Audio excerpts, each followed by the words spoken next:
Well, thank you very much. And no, Brett Favre is not part of the Cash for Clunkers program. So he's going to be a Super Bowl quarterback this year. But I'm delighted to be with you tonight, and I'm honored to be the governor of the great state of Minnesota. And, of course, one of the privileges and perks of being governor of a state is you get to travel around in your state and hear these great stories. And I heard the one the other day about these two gentlemen were sitting out on a bench outside of the pearly gates waiting for their opportunity to talk to St. Peter. And one gentleman turned to the other and said, "So how did you get here?" And I said, "Well, you wouldn't believe it, but I came across a situation where this motorcycle gang, big and brutish-looking people, they were threatening and intimidating this young woman. And so I pulled out a tire iron out of my car and I wheeled it and I yelled, 'Hey, knock it off!' And I went over to their row of motorcycles and I kicked over the whole row and knocked them all down. And then I went up to the leader, the biggest one, the most muscular one of the whole group, and I went right in his face and I grabbed his nose ring and I yanked it out." And the other guy on the bench said, "Well, my goodness, when did that all happen?" I said, "Just about a minute ago." So now I share that story with you because we're here to talk about our values. We're going to talk tonight a little bit about our values.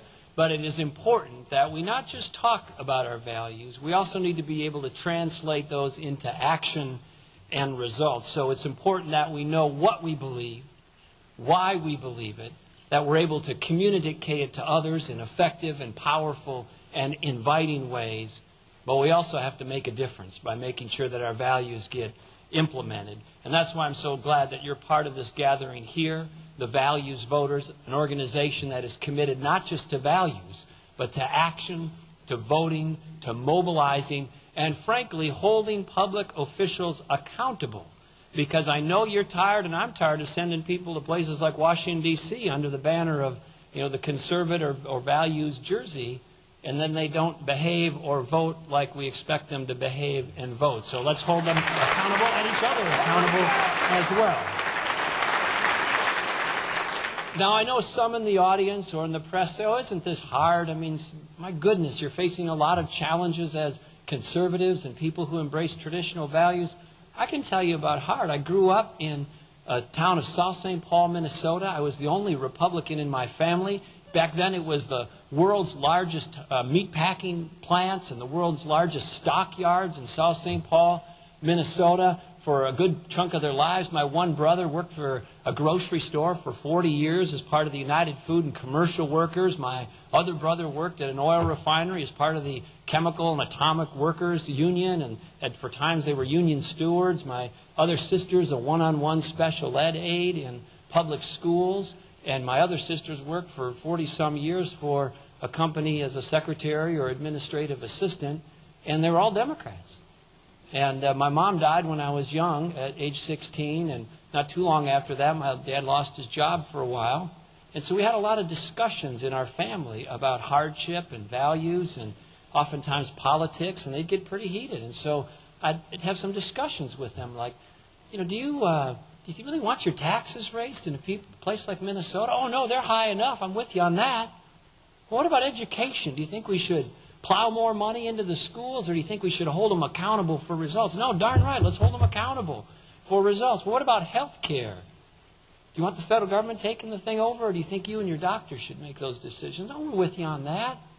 "What about even some of the more controversial issues like Second Amendment rights?" "No, we love to hunt and fish, don't mess with our guns." And on down the list. And so they'd agree with us on 7, 8, 9, 10 of the top issues. And how come you're not with us then as a conservative, or in my party a Republican? "Well, because you guys aren't always for the working person." You heard that before? So that's a stereotype we need to overcome. But in Minnesota, I'm here to tell you, as the governor of, to put it charitably, a left-leaning state, if we can do it there, now this is the land of Eugene McCarthy, it's the land of Hubert Humphrey, it's the land of Walter Mondale, it's the land of Paul Wellstone, and it's the land of United States Senator Al Franken. If I and the Republicans in Minnesota and the conservatives can govern Minnesota and make a difference and make progress with conservative goals and values and principles in mind, as Frank Sinatra said, if you can do it there, you can do it anywhere. And we can do it all across this great land.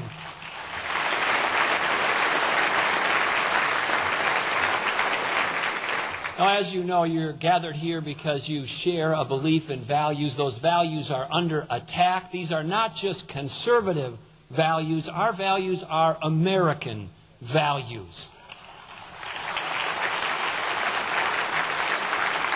They are not rooted in pop psychology. They're not rooted in feelings. They're not rooted in emotion. They are rooted in the wisdom and experience of our founding fathers and the faith and the wisdom that they brought forward in the defining moments of this nation. And so we need to remind each other and remind our fellow citizens about the importance of those values, why they exist.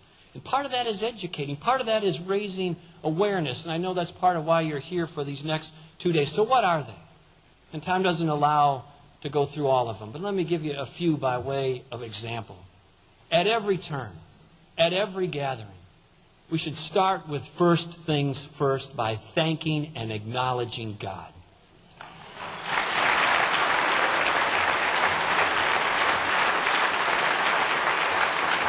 Now in Minnesota, we do this in a variety of ways with prayer breakfasts and days of prayer and prayer proclamations and other faith gatherings and public proclamations about the importance of faith in our lives. This is not politically incorrect. It's not politically sensitive. This is what our nation was founded on. This is what our founding fathers believed. It's in our founding documents for the United States of America. And there are many, many examples of that, but let me give you one that I think is particularly elegant. In the preamble of the Minnesota Constitution, the very first paragraph of our founding document in my state, in the very first sentence, it says this: "We, the people of Minnesota, grateful to God for our civil and religious liberties." And then it goes on to there to talk about the perpetuation of blessings and the importance of spreading it across our state and to our citizens. So if it's good enough in the founding documents, the cornerstone documents for our founding fathers, it should be good enough for us in our time with our fellow citizens.